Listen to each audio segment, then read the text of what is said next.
Voilà, et vous le savez, ce confinement intervient le même jour que Rosh Hashanah, le nouvel an juif, ce qui pose beaucoup de questions aux fidèles. Pour en parler, le rabbin Chaim Yishai, bonjour. Bonjour. Comment ça va se passer dans les synagogues à partir de demain soir? Alors, premièrement, il y a eu différentes réunions avec les grands rabbins de ville, donc dans chaque commune. Le grand rabbin de la ville a réuni tous les rabbinim et responsables de communauté, normalement, qui sont reconnus par la rabbanout, donc par le grand rabbinat en Israël. Et à l'occasion, il nous a été expliqué très clairement quelles sont les mesures à prendre dans chaque ville par rapport à la situation de la ville, par rapport au fameux feu rouge qui a été établi par le ministère de la Santé en Israël. Donc, tout simplement pour vous expliquer, il y a pour les prières en extérieur, ce qui va être le cas dans de nombreuses communes, notamment à Bnei Brak, on a opté pour cette solution pour de nombreuses communautés, d'organiser des prières en extérieur. Alors on doit organiser des capsules, d'accord, tout simplement, jusqu'à 20 personnes par capsule, d'accord. Il faudra qu'il y ait 2 mètres entre 2 capsules avec 20 personnes maximum, ça c'est pour les prières en extérieur. Il faudra signaler les limites de chaque capsule, de chaque zone où il n'y aura que 20 personnes qui pourront prier dans cette zone-là. Il faudra aussi s'assurer qu'il puisse y avoir une place de 2 sièges, d'accord, entre chaque personne qui n'habite pas dans le même appartement, d'accord, ou entre chaque groupe de personnes. Les groupes de personnes qui pourront s'asseoir les uns à côté des autres, c'est bien entendu, c'est les personnes qui habitent ensemble. L'autre chose qu'il y a, c'est que dans tous les offices, il faudra tout simplement nommer les places et faire en sorte que les gens se maintiennent aux mêmes places, dans les mêmes capsules durant toutes les fêtes.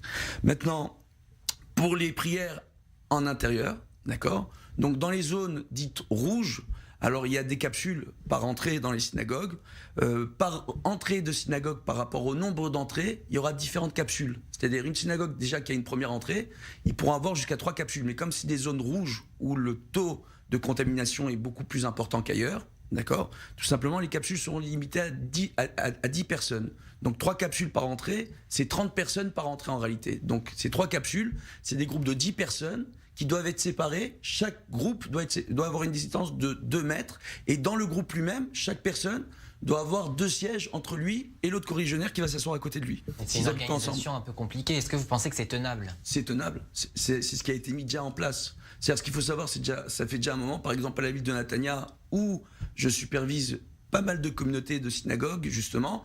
La mairie de Netanya met à disposition, ils ont apporté des grandes barrières en métal sur lesquelles on a recouvert avec des nappes en plastique, ou alors carrément des murs en plexiglas qui ont été placés dans les synagogues pour créer ces capsules et faire une séparation dans les offices, tout simplement. D'accord? Donc c'est déjà mis en place, cela. Et mieux que ça, dans nos nombreuses synagogues, par exemple à Netanya ou à Bnei Brak, ces capsules-là sont déjà mises en place depuis un bon moment. Et vous, dans votre synagogue à Netanya ou à Bnei Brak, est-ce qu'il y a eu des contrôles? Alors non, on n'a pas eu de contrôle.